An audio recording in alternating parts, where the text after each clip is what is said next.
ጨበርዬ ጭራሽ ከባድ ነገር አድርጋለች። ጨበርዬ ያደረገችው ነገር እንግዲህ በጣም ለሰዎች ከባድ የሚሆን ነገር ነው። እንግዲህ ሰክራለች። ከዛ ሴትዮ ጋር እንግዲህ ከሰከረች በኋላ መንገድ ላይ ነበር እንግዲህ እነበዛብህ ያገኟቸው ማለት ነው። በጣም ነው የሚያሳፍረው። እንግዲህ ከብት ጠብቂ ተብላ ነበረ። እሷ ከብቶቹ ራሱ እሷን እየጠበቋት ነው። እንግዲህ በዛብህም ሄዶ የነ ጽናትን ከብቶች ነድቷቸዋል እንግዲህ ማለት ነው። ከዛም በኋላ ምን ሊያደርግ እንደሆነ ማሰብ ታውቃላችሁ፣ ወይም ደግሞ ማሰብ ትችላላችሁ። ነገር ፍለጋ ነው። ምክንያቱም እነሱ በስነስርዓት ስላልጠበቁ እንደዚህ ነው ብሎ ሌላ ካሳ ሊጠይቅ ነው። የእውነት ነው የምላችሁ እያደረገ ያለው ነገር በጣም ከባድ ነው። እነ ጽናት እንደውም ከአባቷ ጋር ሙሉ ለሙሉ ከዛ ቦታ እንድትወጣ ነው ራሱ እያደረገ ያለው። ሰላም ሰላም፣ ውድ የተከበራችሁ የቻናሌ ተከታታዮች እንዴት ናችሁ? ከኔ ጋር ሁሉ ሰላም ነው። ሰላማችሁ ይብዛልኝ ባላችሁበት ውድ ቤተሰቦቼ። ለቻናሌ አዲስ ከሆናችሁ ሰብስክራይብ አድርጋችሁ ቤተሰቡን ነባሮች ዌልካም፣ እንኳን በሰላም መጣችሁ ብያለሁ ውድ ቤተሰቦቼ። እንግዲህ ዛሬም በድጋሚ በነ ጽናት ድራማ ላይ ተመልሼ መጥቻለሁ ማለት ነው። የጽናት ድራማ እንግዲህ የምንወደው ድራማ፣ በጣም በጉጉት የምንጠብቀው ምን አዲስ ነገር ተፈጠረ እያልን በጉጉት የምንጠብቀው ድራማችን ተለቋል ማለት ነው። ሀባይቦቼ እንግዲህ እንዳያችሁት እንግዲህ በአዲስ ቪዲዮ ደግሞ እንግዲህ ተመልሻለሁ። ይሄን ሰሞን እንግዲህ በቃሌ መሰረት በቪዲዮ መጣላችኋለሁ ምናምን ብያለሁ። 15000 ከገባው በኋላ በቪዲዮ መጥቻለሁ። ከቀጣይ በኋላ ደግሞ በራሴ ስራዎችም እመጣላችኋለሁ። የራሴን ስራ ይዤ እመጣለሁ። እንደምታበረታቱኝ አልጠራጠርም ውዶቼ። እና አሁንም ሰብስክራይብ በማድረግ እንድታበረታቱኝና ከጎኔ እንድትሆኑ እፈልጋለሁ ማለት ነው ውዶቼ። በራሴ ስራ በራሴ ቪዲዮ እመጣለሁ ማለት ነው። እስከዛው ድረስ የጽናት ድራማ ካለቀ በኋላ በራሴ ስራ ነው የምመጣው ማለት ነው። እስከዛው ዝግጅት አደርጋለሁ፣ ብዙ ነገሮችን አስተካክላለሁ። እናንተም ደግሞ ቤተሰብ ሁኑ ማለት ነው። እና ውዶቼ በተለይ ጨበርዬ ያደረገችው ነገር ከባድ ነው። የነ ጽናት እንግዲህ ከብቶቹ ጠፍተዋል።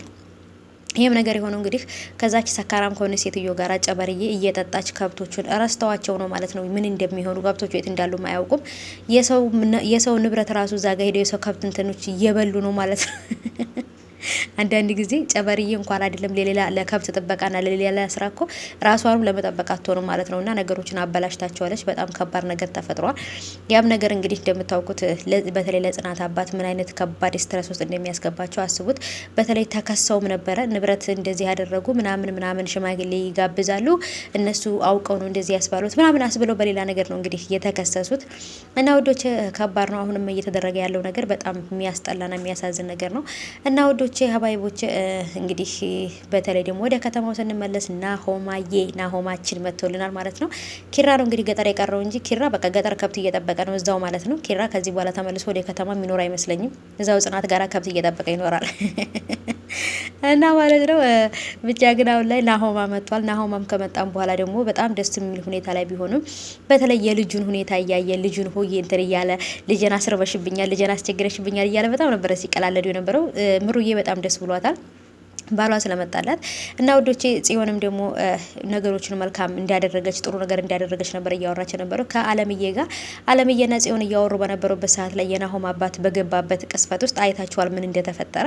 በጣም ነበረ የናሆም አባት የተናደደው። አንቺ ከመቀየርሽ በላይ በጣም ማስመሰልሽ ነው ያናደደኝ ብሏታል ማለት ነው። እውነትም ደግሞ እንዴት ይሄን ነገር እንትን ትላለች ብሎ እሱ ነገር በፊትም እየጠረጠረ የነበረው ነገር ስለሆነ እውነትም ደግሞ እውነቱን ጥርጣሬው እውነት እንደሆነ ሲያቅ በጣም ነበር የተናደደው ማለት ነው። እንዴት ይሄን ያህል በተለይ ደግሞ ግን ከምንም በላይ አንቺ የፈለግሽውን ማድረግ ትችያለሽ፣ በልጄ ህይወት ግን እንድትቀልጅ አልፈልግም፣ በልጄ ህይወት እንድትመጭ አልፈልግም ብሏታል። ይሄም ማለት ከዚህ በኋላ በናሆም ህይወት በናሆም የትዳር ህይወት ውስጥ አይመለከትሽም ብሏታል።